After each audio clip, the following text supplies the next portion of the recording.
আচ্ছা আচ্ছা, আপনার নাম? সুমন। সুমন, আচ্ছা আচ্ছা।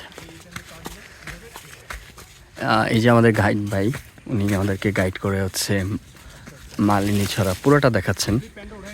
তো এত সুন্দর ভিউ, আপনারা যারা সিলেটে এসেছেন মালিনী ছড়া আসেননি, তারা আসলে অনেক মিস করবেন। আই থিঙ্ক আপনাদের একবার হলেও এই টেস্টারটা ভিজিট করা দরকার। এটা হচ্ছে মালিনী ছড়ার একবারে উপরের পাশ থেকে আমরা এই মুহূর্তে রাবার বাগানের দিকে যাচ্ছি মালিনী ছড়ার। তো এখান থেকে যদি আমি পুরো ভিউটা দেখাতে চাই,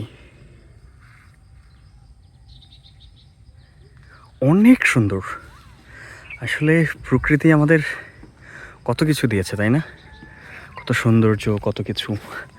আমি আসলে খুব হাঁপিয়ে গিয়েছি, কারণ অনেকটা পথ আমাদেরকে আসলে পাড়ি দিতে হচ্ছে বলা চলে।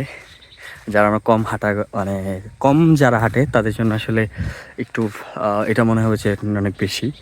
তো অনেকে রেস্ট নিয়ে নিতে পারেন, তবুও ঘুরতে বের হন, প্রকৃতি দেখেন, ছোট ছোট পাহাড় দেখেন, এরকম সুন্দর চা বাগান দেখেন, ভালো লাগবে। এই পাশটা আরও বেশি সুন্দর। মানে আমি যেটা হয়েছে যে শ্রীমঙ্গলে আমার আসলে চা বাগানের ভিতরে ভিজিট করা হয়নি, যাওয়া হয়নি। তো আমি আসলে সিলেটে এসে মালিনী ছড়া চা বাগানে এসে আমি পুরোটাই আসলে এত সুন্দর, আমার কাছে মনে হচ্ছে এখন আমি কক্সবাজার বা অন্যান্য জেলায় না গিয়ে বারবার সিলেটে চলে আসি। তো যেটা আমি বলবো, আপনারা এরকম সৌন্দর্য উপভোগ করতে চাইলে সিলেটে চলে আসবেন, আপনাদের ভালো লাগবে।